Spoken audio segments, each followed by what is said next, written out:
मान्य पोलीस अधीक्षक अर्चित चांडक, मान्य अपर पोलीस अधीक्षक बी चंद्रकांत रेड्डी, मान्य उपविभागीय पोलीस अधिकारी श्रीमती वैशाली मुळे मॅडम यांच्या मार्गदर्शनाखाली सायबर पोलीस स्टेशन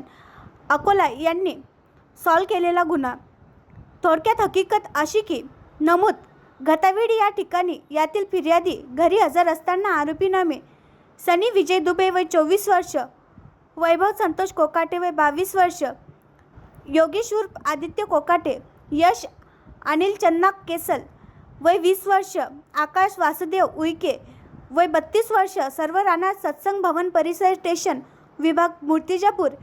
यांच्या भयानक गणेश मंडळाची पोलीस स्टेशनला तक्रार दिल्याचे कारणावरून फिर्यादी याच्या घरात घुसून फिर्यादी व फिर्यादीच्या पतीला अश्लील भाषेत शिवीगाळ करून फिर्यादीचा विनयभंग करून फिर्यादीच्या कुटुंबाला जीवे मारण्याची धमकी दिली अशा फिर्यादीच्या जबानी रिपोर्ट